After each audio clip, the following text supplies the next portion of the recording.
नमस्कार दोस्तों। निफ्टी ने आज फिर एक कमजोरी भरा सेशन समाप्त किया और ये लगातार सातवां दिन था उसका जब वीकनेस के साथ ये बंद हुआ और अब काफी नीचे 24,000 के करीब आ गया। बड़ी मुश्किल से 24,000 अभी बच पाया है। तो क्या थी पूरी तस्वीर, आइए देखते हैं डेटा के थ्रू और उसके बाद समझने की कोशिश करते हैं कि क्या क्या दिक्कतें इसमें आ रही हैं मार्केट में। तो जैसा मैंने कहा कि 24,100 बड़ी मुश्किल के पास आसपास लेके आ रहे हैं और सेवेंथ कंसेक्यूटिव डे है, मतलब लगातार सातवां ट्रेडिंग सेशन है जब मार्केट वीकनेस के साथ बंद हुआ। इन्वेस्टर का ट्रेडर का सेंटिमेंट काफी वीक है। दो रीजन से, एक तो ईरान वाला जो मसला था वो फिर से काफी गर्म हो रहा है क्योंकि उसमें जो 60 दिन की जो मियाद थी वो खत्म हो गई और अब तक कोई आगे बातचीत बनी नहीं, रादर छोटे मोटे हमले हो रहे हैं और बहुत सारी जगहों पे तनाव बढ़ रहा है। इसकी वजह से कच्चे तेल में तेजी आ रही है और वो एक प्रॉब्लम क्रिएट कर रही है। डिफेंस और एनर्जी सेक्टर्स ने आज मार्केट को ड्रैग किया ज्यादा तौर पर और कई दिन से जो कमजोर था आईटी सेक्टर, उसने आज थोड़ा सा रिकवरी करने की कोशिश की। करेंसी हमारी 96 के आसपास है। आज बहुत ज्यादा अंतर नहीं आया, लेकिन 95-75 पे अभी भी रुपया बना हुआ है और 10 साल की बॉन्ड यील्ड 682 पर है और 7 के बिल्कुल करीब पहुंच रही है।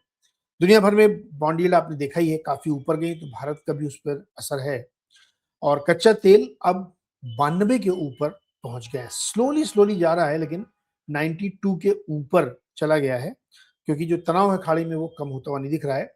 और कच्चा गोल्ड जो है वो 4400 के ऊपर जो गया था वो एक बार फिर से नीचे आया है और अब वो 4366 के आसपास चल रहा है। तो मोटे तौर पे आज मार्केट की तस्वीर ये बनती हुई दिख रही है। आइए और देखते हैं कि अब नंबर्स के हिसाब से क्या है। तो आप देखिए पूरा मार्केट रेड था। 76 पॉइंट कमजोरी के साथ निफ्टी 24,078 पे बंद हुआ। 500 Nifty bank mid small micro जिसमें भी आप देखेंगे वीकनेस हुई है। दोस्तों, डिस्ट्रीब्यूशन के सिवा और कुछ नहीं है। आपका निफ्टी गिर रहा है 50-60 पॉइंट, स्लोली स्लोली, जिसको बोलते हैं ना कि आपको वो हल्के हल्के माल चिपका रहे वाली बात है यहाँ पे कि निफ्टी उतना ज्यादा नहीं गिर रहा जिससे कि आपको डर लगे, लेकिन आप एक्चुअली देखें तो ऊपर से 300-400 पॉइंट नीचे आ चुका है। रोज थोड़ा थोड़ा गिरते गिरते अब 24,078 पे आ गया है।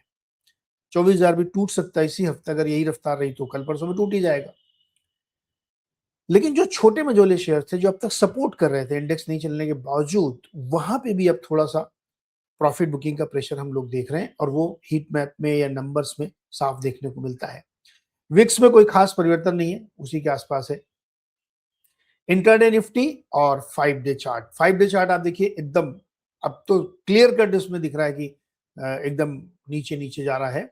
और इंटरडे आप चार्ट भी देखेंगे तो through out the day selling pressure आपको दिखेगा। उस लाइन में रेड कैंडल्स की संख्या काफी ज्यादा है कि जरा सा भी अगर उसने ऊपर उठने की कोशिश की तो उसको नीचे की तरफ खींच के लाए हैं।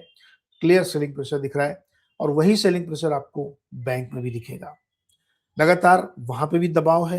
कंसोलिडेशन कहना भी गलत होगा क्योंकि वहां पे बड़े बड़े दिग्गज बैंकों में धीरे धीरे काफी ज्यादा गिरावट आ चुकी है।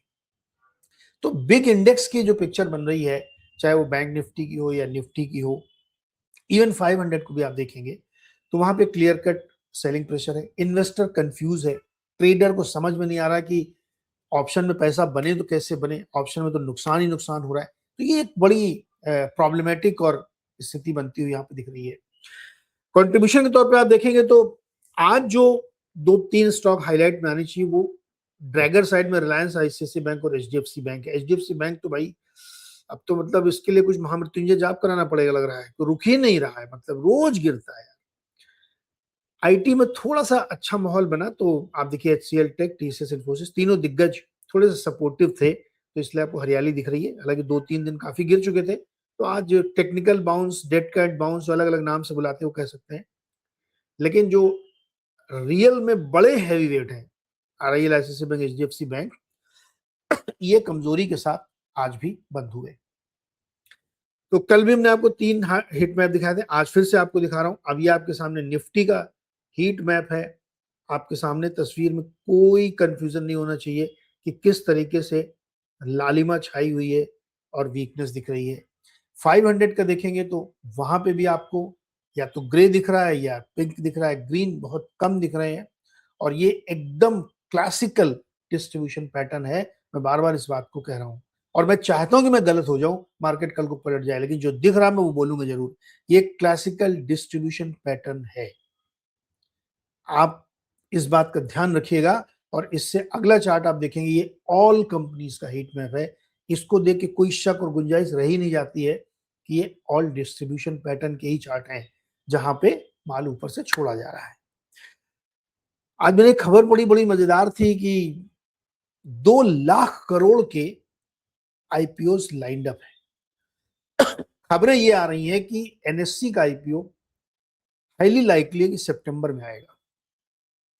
कंफर्म नहीं कर रहा हूं मैं, जो मीडिया में हम लोग सुनते रहते हैं, जो डिस्कशन में निकल के आता है वो बता रहा हूं, आपके साथ शेयर कर रहा हूं। सितंबर में एनएससी का आईपीओ आ सकता है। प्राइस बैंड भी 2000-2100 के आसपास की बातचीत चल रही, भी बिल्कुल तय नहीं है, ये मत मान लीजिएगा, डिस्कशन में ये पॉइंट्स आ रहे हैं। तो एक बड़ा आईपीओ है वो। उसके बाद जियो प्लेटफॉर्म का आईपीओ आने की तैयारी है। जियो प्लेटफॉर्म के आईपीओ लाने की तैयारी इस तरह से आप मानिए कि बहुत सारे मीडिया ग्रुप से इंटरेक्ट किया जा रहा है, जिसको कहते हैं ना रोड शोज, मार्केटिंग, वो सब चल रही है जोर शोर से। तो ये दिग्गज आईपीओ आपको सितंबर में या लेटेस्ट बाय अक्टूबर आते हुए दिखेंगे। नैनेसी तो मुझे लगता है सितंबर में आ जाना चाहिए। इसके अलावा भी झड़ी लगी हुई है, तो अगर इतने बड़े पैमाने पे आ रहे हैं तो कुछ उसका भी असर मार्केट पे रहेगा। और प्रोमोटर की चांदी है। आईपीओ में या तो ओएफएस हो रहा है तो प्राइवेट इक्विटी का पैसा बन रहा है, और अगर प्रमोटर बेच रहा है तो उसका पैसा बन रहा है। और वैल्यूएशन आप देखिए ना किस तरह के वैल्यूएशंस में आ रहे हैं स्टॉक, तो आप ज्यादा बोलने की जरूरत नहीं, समझदार हैं आप। तो ये क्लासिकल डिस्ट्रीब्यूशन पैटर्न है।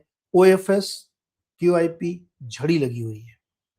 याद करिए 2024, 2023 से वो सिलसिला शुरू हुआ था और 2024 में गजब के आईपीओस, भयानक तरीके से क्यूआईपी, ओएफएस खूब हुए थे।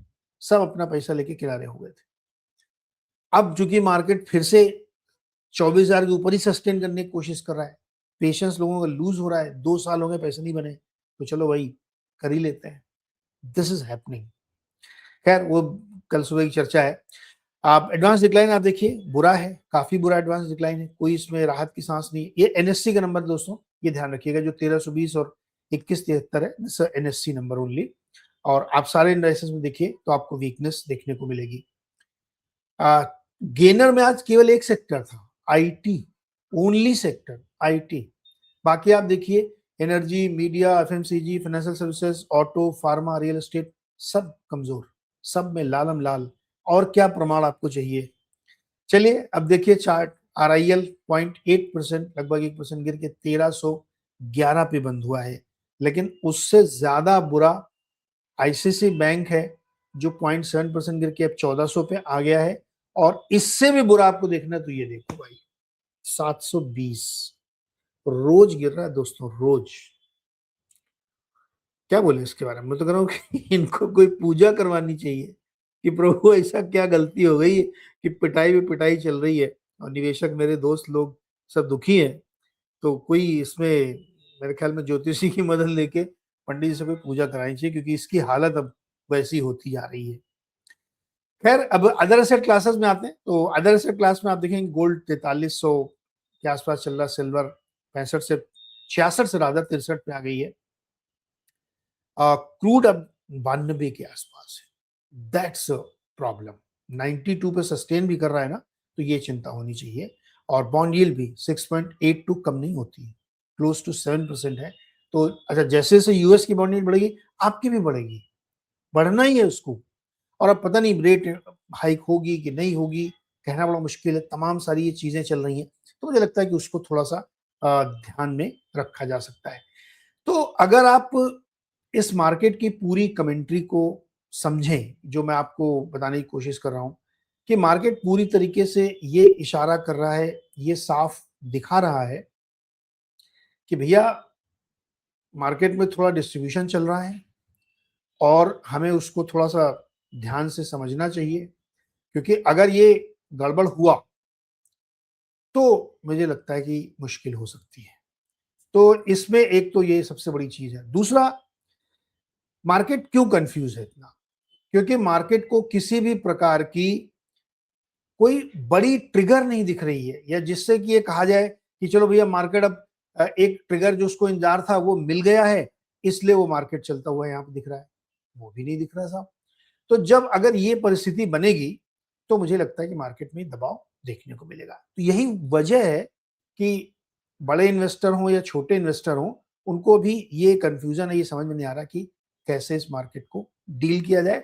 और सीए सिस्टम ने तो बिल्कुल ड्राइव कर दिया मार्केट को, वॉल्यूम ही नहीं है। अब लोग एकदम बैठ रहते हैं आराम से, 3 बजे के बाद देखा जाएगा, ऊपर नीचे होगा, थोड़ा बहुत कर लें, तो वॉल्यूम में भी काफी इम्पैक्ट देखने को मिल रहा है।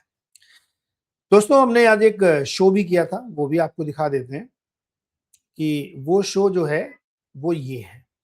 आप लोग लगातार ये पूछ रहे थे कि यूएस में क्या हो रहा है, गोल्ड में क्या हो रहा है, सब पे हमने एक डिटेल डिस्कशन किया है। एन षणमुगनाथन, जिनको शान कहते हैं, ये इन्वेस्टर इकोनॉमिस्ट हैं और बहुत ही डीप स्टडी होती है इनकी, आप इनके तर्कों को खारिज नहीं कर सकते हैं। तो इन्होंने ये बातचीत की, आप लोग डिमांड भी कर रहे थे, और इसको देखिए। इनका ये स्पष्ट मानना है कि जो एआई की पूरी थीम है ना, वो बबल तो बन चुका है, और उनको ऐसा लगता है, ये इनका व्यूज है कि इसमें बहुत जल्दी पंक्चर भी हो सकता है, क्योंकि जिस रफ्तार से, जिस तरीके से पैसे लगाए जा रहे हैं, कैपेक्स पे झोंके जा रहे हैं, वो एक बहुत बड़ा कंसर्न बनता जा रहा है।